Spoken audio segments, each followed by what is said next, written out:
আসসালামু আলাইকুম রহমতুল্লাহ। বিসমিল্লাহির রহমান রহিম এর আমল অত্যন্ত দামি আমল। আজকের এই ভিডিওটি অত্যন্ত গুরুত্বপূর্ণ ভিডিও, তাই অনুরোধ করব ধৈর্য সহকারে শেষ পর্যন্ত দেখার জন্য। প্রিয় দিনদার মুসলমান ভাই ও বোনেরা, বিসমিল্লাহির আমল করলে আপনার অভাব অনটন দূর হবে, আপনার দুঃখ কষ্ট পেরেশানি হতাশা দুশ্চিন্তা দূর হবে। বিসমিল্লাহ এর আমল এতই দামি আমল যে আপনার সকল সমস্যার সমাধান হবে। মহান আল্লাহ রব্বুল আলামিন সমাধান করে দিবেন ইনশাআল্লাহ। আপনি যদি ঋণগ্রস্ত থাকেন, আপনি যখন বিসমিল্লাহ এর আমল শুরু করবেন, তখন আপনি নিজেই দেখতে পারবেন চতুর্দিক থেকে নেয়ামত রিজিক আসতেই থাকবে, আপনার ঋণ পরিশোধ হবে ইনশাআল্লাহ। প্রিয় দর্শক, একটি ছোট বাক্য বিসমিল্লাহির রহমান রহিম, এটি শুধু একটি বাক্য নয়, বরং একজন মুমিনের জীবনের শক্তিশালী সূচনা। আমরা প্রতিদিন অসংখ্য কাজ করি, কিন্তু অনেক সময় এই ছোট্ট আমলের বিশাল বরকত সম্পর্কে সচেতন থাকি না। আল্লাহর নামে শুরু করা কাজের মধ্যে যেমন শান্তি থাকে, তেমনই থাকে অদৃশ্য সাহায্য ও রহমত। আজকের আলোচনায় আমরা জানব বিসমিল্লাহ এর 10টি বরকতপূর্ণ ফজিলত। তা হলো, 1 নম্বর, শুনবেন মনোযোগ দিয়ে, বিসমিল্লাহ বললে কাজের মধ্যে আল্লাহর সাহায্য নেমে আসে। বিসমিল্লাহ বলা মানে হলো প্রতিটি কাজ শুরু করার আগে আল্লাহর উপর পূর্ণ ভরসা করা এবং তার সাহায্য কামনা করা। একজন মুমিন যখন বিসমিল্লাহির রহমান রহিম বলে কোনো কাজ শুরু করে, তখন সে মূলত ঘোষণা করে যে এই কাজটি সে নিজের শক্তিতে নয়, বরং আল্লাহর সাহায্যের উপর নির্ভর করেই করেছে। কোরআনের বাণী, ওয়ামা তৌফিকি ইল্লা বিল্লাহ, আমার সফলতা তো শুধুমাত্র আল্লাহর পক্ষ থেকেই। সূরা হুদ আয়াত হচ্ছে 88। এই আয়াত প্রমাণ করে যে আমরা যতই চেষ্টা করি না কেন, প্রকৃত সফলতা আসে তখনই যখন আল্লাহ তাআলা সাহায্য করেন। তাই সব কাজের শুরুতে বিসমিল্লাহ বলে আল্লাহর উপর ভরসা রাখা আমাদের প্রত্যেকের উচিত।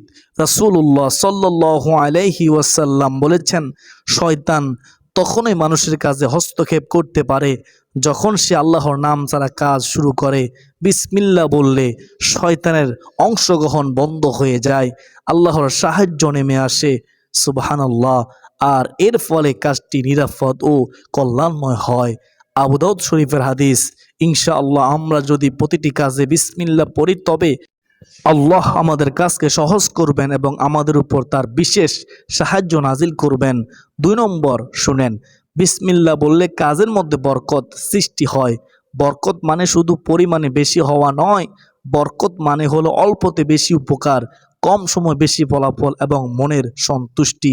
একজন মুমিন যখন বিসমিল্লাহ বলে কাজ শুরু করে, তখন সে আল্লাহর নামকে সে কাজের সঙ্গে সংযুক্ত করে দেয়। কোরআনে আল্লাহ তাআলা তিনি বলেন, বরকতময় তোমার রবের নাম, যিনি মহিমা ও সম্মানের অধিকারী। সূরা আর রহমান আয়াত হচ্ছে 78। এই আয়াত প্রমাণ করে যে আল্লাহর নাম নিজেই বরকতময়, সুতরাং যে কাজ আল্লাহর নাম নিয়ে শুরু করা হয় সে কাজেও বরকত থেকে খালি থাকতে পারে না। সুবহানাল্লাহ।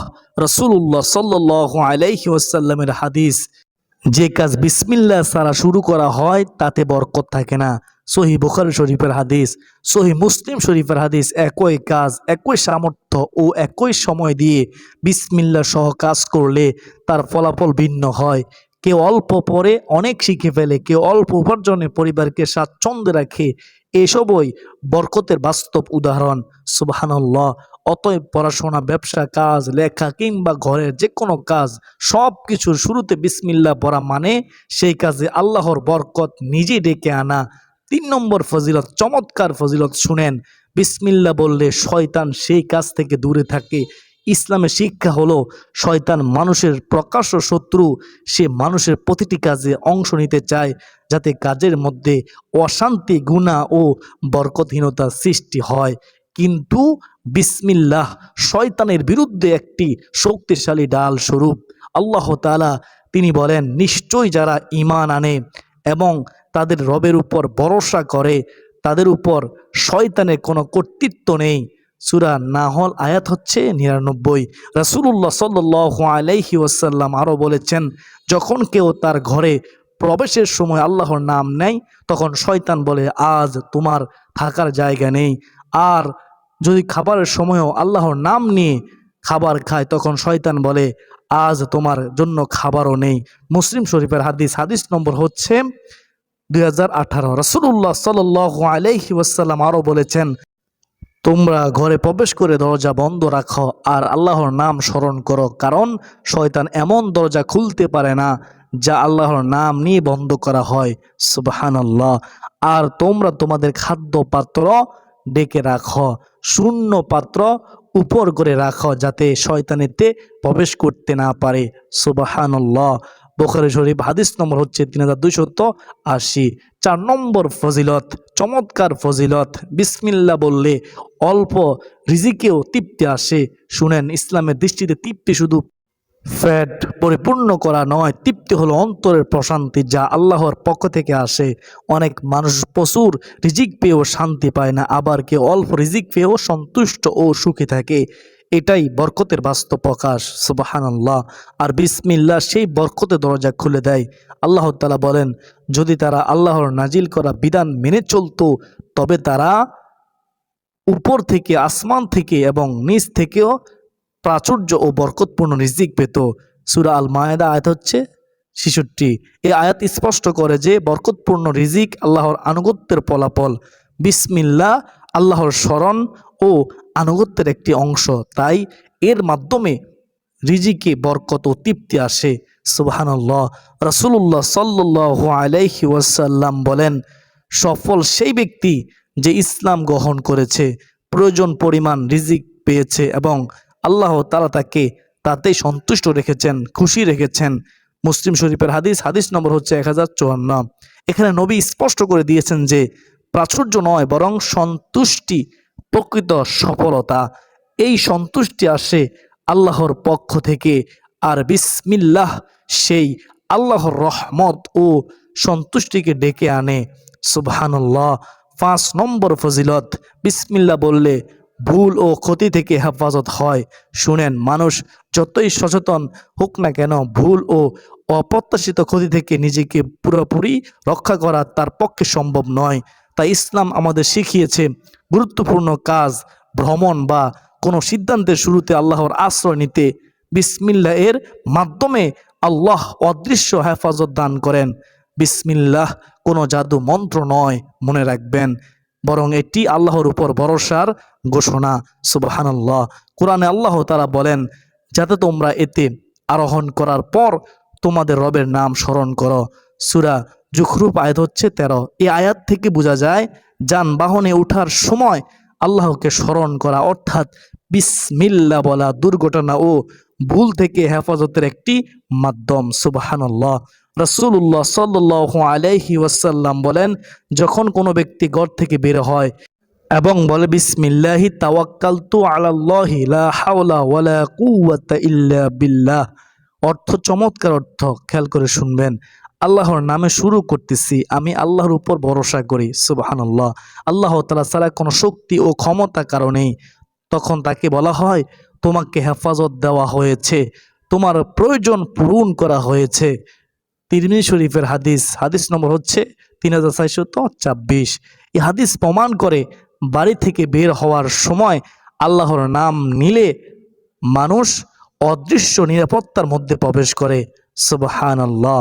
গাড়ি চালানো, ভ্রমণ, চাকরি, ইন্টারভিউ, ব্যবসায়িক সিদ্ধান্ত, এসব সময় বিসমিল্লাহ বললে মন ভালো থাকে, তাড়াহুড়ো কমে যায়, সিদ্ধান্তে ভুল হওয়া আশঙ্কা কমে যায় এবং আল্লাহর পক্ষ থেকে অদৃশ্য নিরাপত্তা নেমে আসে। সুবহানাল্লাহ। 6 নম্বর, বিসমিল্লাহ বলার ফজিলত, কাজটি এবাদতে পরিণত হয়। শুনেন, ইসলামে এবাদত শুধু নামাজ রোজার মধ্যেই সীমাবদ্ধ নয়। যে কোনো হালাল কাজ যদি আল্লাহর জন্য ও তার নামে শুরু করা হয় সেটিও এবাদত হয়ে যায়। সুবহানাল্লাহ। খাওয়া দাওয়া যদি হয় শরীরকে শক্তিশালী করার নিয়তে, যাতে আল্লাহর ইবাদত আরও ভালোভাবে করা যায়, তাহলে সেই খাওয়া দাওয়াও ইবাদতে পরিণত হয়। সুবহানাল্লাহ। পড়াশোনা যদি করা হয় হালাল জীবিকা অর্জনের নিয়তে, যাতে নিজের পরিবারকে বৈধ পথে ভরণ পোষণ করা যায় এবং সমাজের উপকার করা যায়, তাহলেও সেই পড়াশোনাও ইবাদতে পরিণত হয়। সুবহানাল্লাহ। ব্যবসা যদি করা হয় পরিবারকে হালাল রিজিক দেওয়ার উদ্দেশ্যে এবং হারাম থেকে বেঁচে থাকার উদ্দেশ্যে, আল্লাহ তাআলা সন্তুষ্টি অর্জনের উদ্দেশ্যে, তাহলে সে ব্যবসাও ইবাদতে পরিণত হয়। সুবহানাল্লাহ। আর দুনিয়াবি এই নিয়তকে ইবাদতে যুক্ত করার সবচেয়ে সহজ শব্দ হলো বিসমিল্লাহ। 7 নম্বর ফজিলত, চমৎকার ফজিলত। বিসমিল্লাহ বললে সম্পর্কের মধ্যে শান্তি আসে। শুনেন, পরিবার ও সম্পর্কের বড় শত্রু হলো রাগ, অহংকার ও অযথা কথাবার্তা, যার মূল উস্কানিদাতা হলো শয়তান, ইবলিস শয়তান। বিসমিল্লাহ বলা মানে হলো কথা ও আচরণের শুরুতে আল্লাহকে স্মরণ, আর যেখানে আল্লাহকে স্মরণ করা হয় সেখানে শয়তানের প্রভাব দুর্বল হয়ে যায়। সুবহানাল্লাহ। আল্লাহ তাআলা বলেন, যদি শয়তানের পক্ষ থেকে কোনো কুমন্ত্রণা আসে তবে আল্লাহর আশ্রয় গ্রহণ করো। সূরা আরাফ আয়াত হচ্ছে 200। রাসূলুল্লাহ সাল্লাল্লাহু আলাইহি ওয়াসাল্লাম বলেছেন, রাগ শয়তান থেকে সৃষ্টি হয়। আবু দাউদ শরীফের হাদিস, হাদিস নম্বর হচ্ছে 4784। শয়তান যেখানে থাকে সেখানে অকারণে রাগ, তুচ্ছ বিষয়ে ঝগড়া, দাম্পত্য অশান্তি দেখা দেয়। বিসমিল্লাহ বললে সে ঘরে শয়তান ঢুকতেই পারে না। তখন স্বাভাবিকভাবেই ঘরের পরিবেশ শান্ত ও বরকতময় হয়ে যায়। সুবহানাল্লাহ। ঘরে ঢুকেই বিসমিল্লাহ বললে মুখে গালি আসে না, কণ্ঠস্বর নরম থাকে। কথা বলার আগে মানুষ নিজেকে সংযত করে। সুবহানাল্লাহ। এর ফলে স্ত্রী, সন্তান ও পরিবারের সঙ্গে সম্পর্ক আরো শান্ত ও সুন্দর হয়। সুবহানাল্লাহ। বিসমিল্লাহ শুধু শব্দ নয়, মনে রাখবেন এটি হলো আচরণের ব্রেক, আর এই ব্রেকই সম্পর্ককে ভাঙ্গনে হাত থেকে বাঁচিয়ে শান্তির পথে নিয়ে আসে। 8 নম্বর, বিসমিল্লাহ বললে গুনাহ কমে যায়, সচেতনতা বাড়ে। শুনেন, মানুষ গুনাহে পড়ে মূলত অসচেতনতা ও হঠকারিতার কারণে। ইসলাম তাই প্রতিটি কাজের শুরুতে আল্লাহকে স্মরণ করা শিক্ষা দিয়েছেন। বিসমিল্লাহ বলা মানে হলো কাজটি শুরু করার আগে নিজের বিবেককে জাগ্রত করা। সুবহানাল্লাহ। রাসূলুল্লাহ সাল্লাল্লাহু আলাইহি ওয়াসাল্লাম বলেছেন, হালাল স্পষ্ট এবং হারামও স্পষ্ট, আর এই দুইটির মাঝখানে রয়েছে সন্দেহজনক বিষয়। বুখারী শরীফ, হাদিস নম্বর হচ্ছে 52। বিসমিল্লাহ বলার মুহূর্তে মানুষ নিজেই ভাবতে বাধ্য হয়, এই কাজটি কি হালাল, যার আগে আল্লাহর নাম নেওয়া যায়। এভাবে অনেক গুনাহ শুরু করার আগেই থেমে যায়। সুবহানাল্লাহ। যে কাজের আগে বিসমিল্লাহ বলা হয় সেখানে হঠাৎ গুনাহে জড়িয়ে পড়া কমে যায়, বিবেক সতর্ক হয়ে যায়, হাত পা থেমে যায়, নিয়ত পরিশুদ্ধ হয়। ফলে বিসমিল্লাহ গুনাহের বিরুদ্ধে একটি অদৃশ্য ব্রেক হিসেবে কাজ করে। সুবহানাল্লাহ। 9 নম্বর, বিসমিল্লাহ শিশুদের চরিত্র গঠনে বড় ভূমিকা রাখে। শুনেন, শিশুর চরিত্র গঠনে শুরু হয় ছোট ছোট অভ্যাস থেকে। ইসলাম তাই শিশুদেরকে আল্লাহর নামের সাথে জীবনকে যুক্ত করা শিক্ষা দিতে বলেছে। শিশুর মুখে বারবার বিসমিল্লাহ থাকলে তার হৃদয়ে অজান্তে আল্লাহর স্মরণ গেঁথে যায়। সুবহানাল্লাহ। রাসূলুল্লাহ সাল্লাল্লাহু আলাইহি ওয়াসাল্লাম শিশুদের খাওয়ার আদব শিখাতে গিয়ে বলেন, হে বালক, বিসমিল্লাহ বলো, ডান হাত দিয়ে খাওয়া শুরু করো এবং নিজের সামনে থেকে খাও। বুখারী শরীফ, হাদিস নম্বর হচ্ছে 4984। নবীজি নিজেই শিশুদের মুখে বিসমিল্লাহ বসিয়ে দিয়েছেন, কারণ এটি তাদের ভেতরে শৃঙ্খলা, আল্লাহর বৃত্তি ও আদব তৈরি করে। যে শিশু নিয়মিত বিসমিল্লাহ বলে সে কাজের আগে ভাবতে শিখে, খারাপ কাজ হাত দেওয়ার আগেই থেমে যায়, আল্লাহকে দেখে না কিন্তু মনে রাখে। ফলে ধীরে ধীরে তার চরিত্রে ভদ্রতা, দায়িত্ববোধ ও আল্লাহর ভীতি তৈরি হয়, আল্লাহর ভয় জাগ্রত হয়। 10 নম্বর চমৎকার ফজিলত, বিসমিল্লাহ বললে শেষ পর্যন্ত আল্লাহ তার রহমতে জড়িয়ে রাখেন। একজন মুমিনের সবচেয়ে বড় শক্তি হলো সে জানে তার শুরু ও শেষ আল্লাহর হাতে। বিসমিল্লাহ বলে কোনো কাজ শুরু করা মানে সেই কাজকে সম্পূর্ণভাবে আল্লাহর রহমতের আওতায় সুপর্দ করে দেওয়া। রাসূলুল্লাহ সাল্লাল্লাহু আলাইহি ওয়াসাল্লাম বলেন, তিনি বলেছেন, তোমাদের কোনো ব্যক্তিকে তার নেক আমল জান্নাতে প্রবেশ করাতে পারবে না। লোকজন প্রশ্ন করলো, হে আল্লাহর রাসূল, আপনাকেও নয়? তিনি বললেন, আমাকেও নয়, যতক্ষণ না পর্যন্ত আল্লাহ আমাকে তার করুণা ও দয়া আবৃত না করেন। বুখারী শরীফ হাদিস নম্বর হচ্ছে 5673। যখন জান্নাতেও আল্লাহর রহমত ছাড়া সম্ভব নয়, তখন দুনিয়ার কোনো কাজেই আল্লাহর রহমত ছাড়া পূর্ণতা পায় না। বিশ্বাস করুন। আর বিসমিল্লা সে পূর্ণতা এনে দেয়।